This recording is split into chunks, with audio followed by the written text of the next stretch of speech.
ഒരു ഗുരുവിൻ്റെ സ്നേഹം മനസ്സിലാക്കാതെ പ്രതികാരം ചെയ്യാൻ ഒരുങ്ങിയിരുന്ന ഒരു ശിഷ്യൻ തൻ്റെ വീട്ടിൽ വന്നിട്ട് തിരിച്ചു പോകുന്ന ഗുരുവിനോട് പ്രതികാരം തീർക്കാൻ കാത്തിരുന്നു.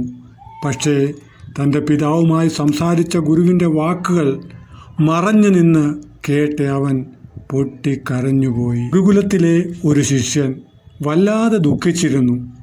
കാരണം എല്ലാവരെക്കാളും കൂടുതൽ ഗുരുവിൻ്റെ ശാസന അവനായിരുന്നു കിട്ടിയത്.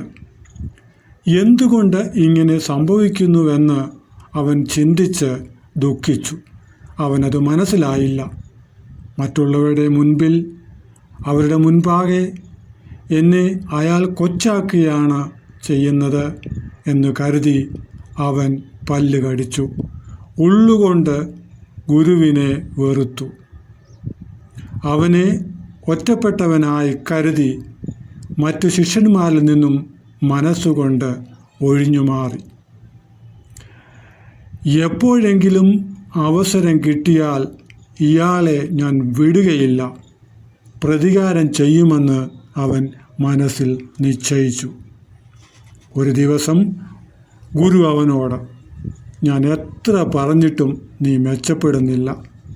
നാളെ ഞാൻ നിൻ്റെ വീട്ടിൽ വന്ന് ഈ കാര്യം നിൻ്റെ അച്ഛനോട് പറയാൻ തീരുമാനിച്ചിരിക്കുകയാണ്, അല്ലാതെ നിവൃത്തിയില്ല.